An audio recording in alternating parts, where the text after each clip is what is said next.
All right, guys, how's everybody doing?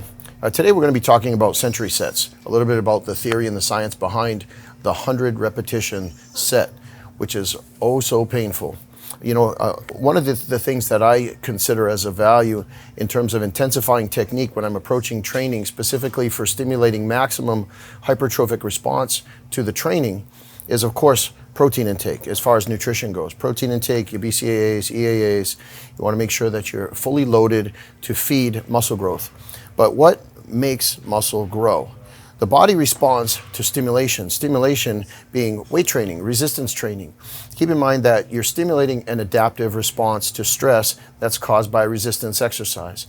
Now, science has shown there are 3 different types of muscle tissues included in each of the target muscles, specifically the muscle bundle or the muscle that we're targeting. For example, bicep or the tricep, the individual muscles each have within them the slow twitch fibers, intermediate fibers, and then your fast twitch or your ballistic fibers, your type 2B fibers. Okay, so given that science has shown that each of those fiber types respond differently to training in terms of how they use energy and where they fatigue, at what point they hit momentary muscular failure, we want to keep in mind how do we maximize stimulating all of the different muscle fiber types within a specific muscle.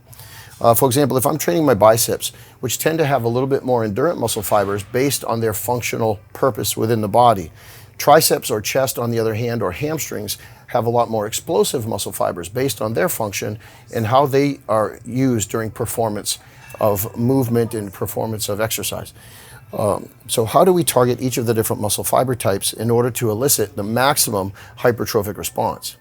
Well, one of the ways you can do it is to vary your rep ranges. And we've seen this in conventional training where you'll take and you'll hit the endurant muscle fibers to a maximum point where they tend to fail somewhere between the 12 up to 20, 25 repetition range to stimulate momentary muscular failure. The intermediate fibers tend to hit momentary muscular failure somewhere between 10 to 15 repetitions. When you're pushing your body into that momentary muscular failure, what you're actually doing is when the muscles hit a very good form, concentric momentary muscular failure, that's when they're sending signal to the central nervous system to wake up the muscles, the satellite cells around the muscle fibers themselves to stimulate additional growth, to stimulate hypertrophy. Now, the ballistic or the type 2B explosive muscle fibers, the strength fibers, the power fibers, those tend to be maximally stimulated somewhere between 6 to 12 repetitions. Okay, so given that you have a variety of rep ranges within each functional muscle group where you have different levels of fatigue, you want to also consider that the different muscle fibers don't ever tend to work together to become 100% utilized during any movement. So for example, if I'm doing a bench press, I'm going to have my endurance fibers begin the movement, or the strength fibers, depending on the amount of load. But if the load is light enough, you're going to hit more of your endurance fibers during the course of the movement to the point where they fail. Now, if the load becomes maximally heavy, somewhere 3, 4, 5, or even up to 6 to 12 repetitions, that failure point will happen much earlier. Now, when the failure point happens earlier, you're utilizing your strength fibers, your type 2B fibers. What happens is, once that momentary muscular failure occurs, the muscle will shut down and no longer function. But if the load is submaximal to the point of, say, somewhere between momentary muscular failure load range of maybe 12 to 20 repetitions, what will happen is you're going to have an alternating between the endurance fibers, the intermediate fibers, and at some point where fatigue tends to creep up, the explosive muscle fibers will kick in at the end when that weight is perceived to be maximally heavy. So ideally, moderate to high repetitions blended with lower repetitions and extremely heavy resistance tend to stimulate all of the different muscle fibers. So you get more closer towards 100% utilization of all the muscle fibers in any target muscle. Okay, well, one of the ways you can achieve that strategy or that type of 100% muscle fiber utilization during a single set is by utilizing a century set, where you'll pick a weight at first and the target is 100 repetitions, which might seem, well, kind of ridiculous. That's a lot of weight. I don't want to do light training. But you pick a resistance where you will fail initially somewhere between 12 to 20 repetitions. So as soon as you hit that concentric momentary muscular failure, what will happen is those more endurant and intermediate muscle fibers will tend to fail. As those fibers hit failure, the weight becomes perceptibly heavier.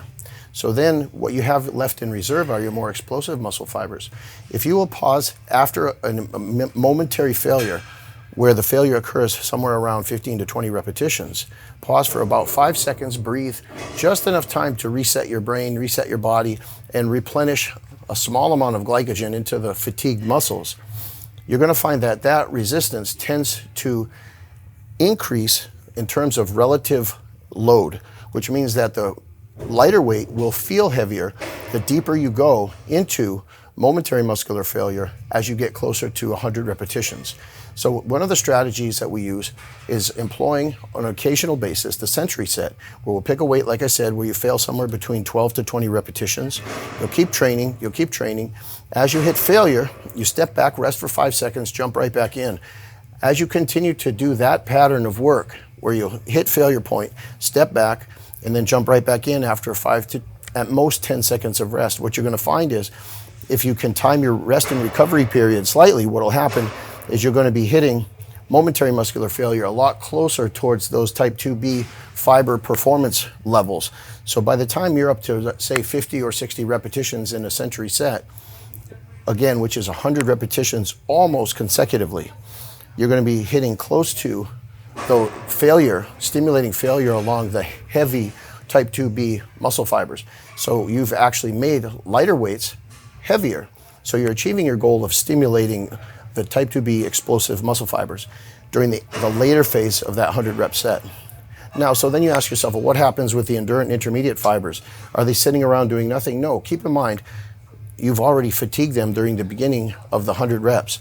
So once they have been hit to the point of maximum fatigue where they can no longer contract effectively, the reserve fibers that you have tend to take over the work, but you're still targeting potential utilization of the resting fibers, which really are not resting. They're also working to keep pushing the weight through the rest of the range of motion. So you're creating closer and closer and closer to 100% utilization and 100% momentary muscular failure throughout the entire set range up to 100 repetitions.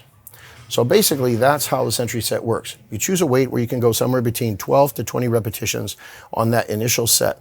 That will fatigue the endurant fibers. And then as you continue to progress, after just a very short pause, what happens is the fatigue tends to build. The endurant fibers, which were previously exhausted, will remain exhausted without a chance to recover. The intermediate and then finally the ballistic fibers will kick in at the end when the weight becomes relatively heavy enough that you'll be recruiting as a primary mover your type 2B fibers. Century sets, 100 repetitions, almost consecutively straight through with just short periods to take a breath, pause for 5 seconds and jump back in. See if that works for you. I think you'll find it to be challenging. It's something that you can add in at the beginning of a workout to enhance warm-up and fatigue as you begin targeting any of the different specific muscles, or you can use it to just completely annihilate any target muscle at the end of the workout, or even throw it in as an intensifier in between. But I think you'll find the century sets to be an effective addition to your intensifying technique arsenal. Good luck. Let me know how it goes. Let me know how you like century sets for you, and we'll see you next time.